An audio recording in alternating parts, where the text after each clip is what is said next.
मेरा तो हाल देखिएगा ना, ये सबसे बदतर कर दिया है। ये देखिए बाहर से फ्रिज, नई फ्रिज उठा के यहाँ फेंक के चूड़ा था, यहाँ से उठा खाली कर दिया गेट पर किसी तरह से। उसके बाद जाके देखिए मेरा घर का देखा नहीं जाएगा आपको, ये हालत है। ये मेरा रसोई है, दीवार का क्या हालत है। ये देखिए मेरा नया अलमीरा इतना मजबूत था कि टूट नहीं रहा था लौकर, कैसे कैसे करके तोड़ा है। लड़की की शादी के लिए हम रखे हुए थे, रिश्ता लगा दिए थे, सारे जेवर। मेरा ससुर रिटायर हुआ था, 1.5 लाख रुपए दिया था सारे। देखिए बेड, पता चलता है कि बेड है ये डबल बेड मेरा, ये भरा हुआ, ये सब पहले टूटा टूटा। उसके बाद जाके देखिए हम 45 साल से यहाँ मुस्लिम घर हैं, हिंदू घर हैं, सब मिक्सअप है। हम सब मिलकर रह रहे हैं 45-47 सालों में। किसी प्रकार की कोई प्रॉब्लम ही नहीं है। मैंने कहा पड़ोसियों से कि देखो मुझे ऐसा लग रहा है, मैंने कहा कि कुछ होने वाला है यहाँ, तो मुझे यहाँ से हट जाना चाहिए। हम जो लोग हैं शायद ऐसा, इन्होंने आश्वासन दिया कि हम लोग हैं आपके साथ, ऐसा कुछ होगा नहीं। और इन लोगों ने हमसे कहा कि आप जो है अंदर चले जाएँ, बाहर ना आएँ। हम सारे लोग अंदर आ गए, बाहर नहीं गए। और अचानक मेरे ख्याल से 9 बजे के करीब जो है ये दंगाई लोग आते हैं और ये हमला बोल देते हैं। हमने इन लोगों से कहा देखो देखो बचाओ बचाओ। इन्होंने कहा कोई बात नहीं, आप अंदर रहो, बाहर मत आना। और हम अंदर चले गए। अब जब हमने देखा कि ये जो है एक तरफ से इन्होंने घरों में जो है आग लगाना शुरू किया, हम अपनी जान बचाकर अपने बच्चों के साथ जो है हम छत पर भागे। जब हम छत पर जाते हैं तो छत पर वो लोग पहले से ही मौजूद थे, जो हमारे पड़ोसी बाजू की गलियों के हैं। उन्होंने जो है पथराव करना शुरू कर दिया। तो हम समझ गए कि स्थानीय लोगों की मिली भगत से जो बाहरी लोगों को बुलाकर जो है यह सांप्रदायिक दंगे को जो है अंजाम दिया जा रहा है। उनमें 2-3 लोग मेरे जानने वाले लोग हैं जिनके साथ जो है बचपना बीता है मेरा। मैंने उससे रिक्वेस्ट किया क्या कर रहे हो, तो कुछ नहीं बोले। उनके छत पर चढ़कर दंगाई मार रहे हैं। इसमें मकान में जब सारा आग लग गया ना, तो हम लोग किसी तरह जान बचा के भागे। इस मस्जिद में गए, इस मस्जिद में तोड़ फोड़ करने लगे ना, हम सारे भाग के 4थी फ्लोर पे।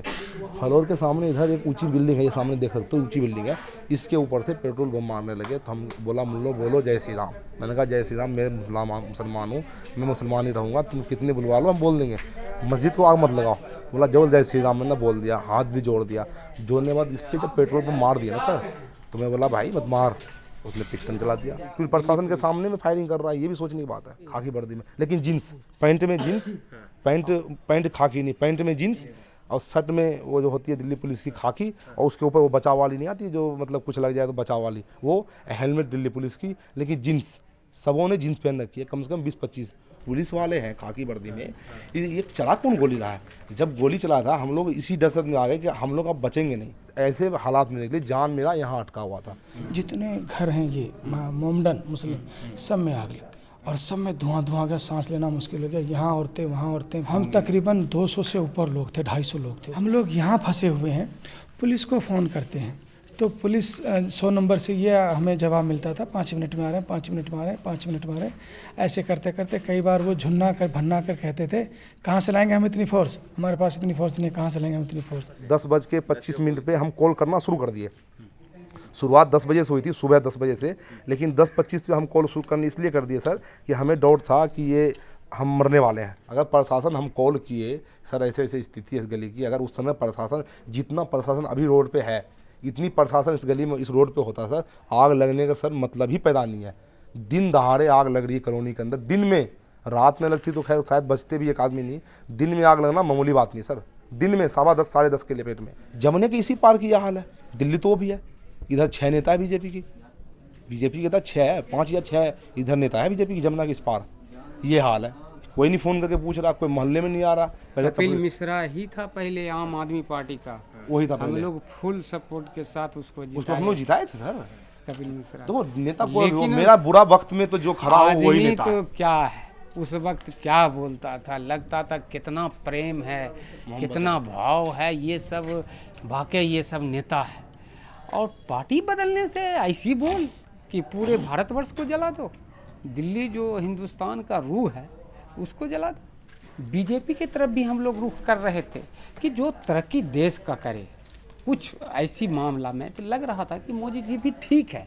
मेरी बीवी कहती थी नहीं मोदी जी को देंगे, वो हमारी हक की बात करता है। हम के ठीक है, ये तो यहाँ किसी के दबाव तो है नहीं। लेकिन जब उसकी बच्चे वीरान हुए, उसका घर बर्बाद हुआ, अब क्या, अब देखो मोदी जी तुम्हारे हक की बात करता है। अब तक इतने यहाँ दिन से हो गए बाहर सर जी, भगाने की इतने बात आज करता 5 है। दिन हो गए आगजनी की इस गली की। मोदी जी ने एक बार भी टीवी न्यूज़ पे नहीं आ रहा। अमित शाह तो एक दिन आए भी थे, मोदी जी नहीं आ रहे कि देशवासियों जो जल गया, मतलब कुछ भी जबान से बोले, एक भी बात नहीं बोल रहा। जुबान से कुछ कहते हो और दिल में कुछ, ये कैसा व्यवहार है? कि ये मेरा देश है, हाँ पुलिस हमारी है, मेरे सुरक्षा के लिए है, लेकिन इतना के बावजूद हाँ हो गया दंगाई, कहीं से भी आ गया, मेरा पड़ोसी हो चाहे बाहर का हो, कोई भी हो, मिजाज ख़राब हो गया, चाहे मेरी मिजाज ख़राब हो गया, लेकिन उसके लिए प्रशासन तो है, प्रशासन आके ये वो से क्या करवाए। कर रही है? अब उसके सामने में जब मेरी ये हालत होगी तो फिर तो मैं क्या सोचूंगा?